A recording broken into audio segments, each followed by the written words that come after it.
আসসালামু আলাইকুম বন্ধুরা। সরকারি চাকুরি পেতে গেলে যাচাই বাছাই হতো। আপনি চূড়ান্তভাবে নিয়োগপ্রাপ্ত হয়েছেন, আপনার চাকরিতে যোগদানও করছেন, কিন্তু পার্মানেন্ট বা স্থায়ীকরণের আগে যাচাই বাছাই হতো যে তার খানদানটা কেমন। তো চোর, গুন্ডা, টাউট, বাটপার, বদমাশ সে নিজে বা তারপর গোষ্ঠীতে বা কুষ্ঠিতে কেউ আছে কি না।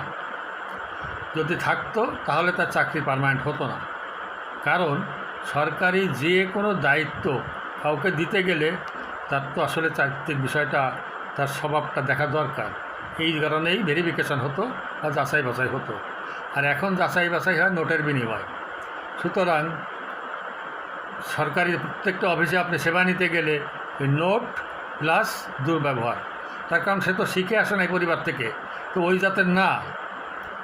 আপনি সরকারি অফিসে ভালো আচরণ পাবেন কেমনে, সেবা পাবেন কী করে?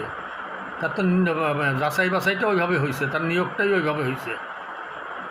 এটা তো অফিস আদালতে প্রত্যেকটা অফিসে আপনার যান, আপনার প্রত্যেকে ভুক্তভোগী, অর্থাৎ বলার কিছু দরকার প্রয়োজন আছে বলে আমি মনে করি না। তো অর্থাৎ টাকায় খানদান বদলে যাচ্ছে। কী করবেন, আফসোস করে লাভ নেই। এর থেকে ভালো কিছু আমাদের কপালে নাই। ধন্যবাদ।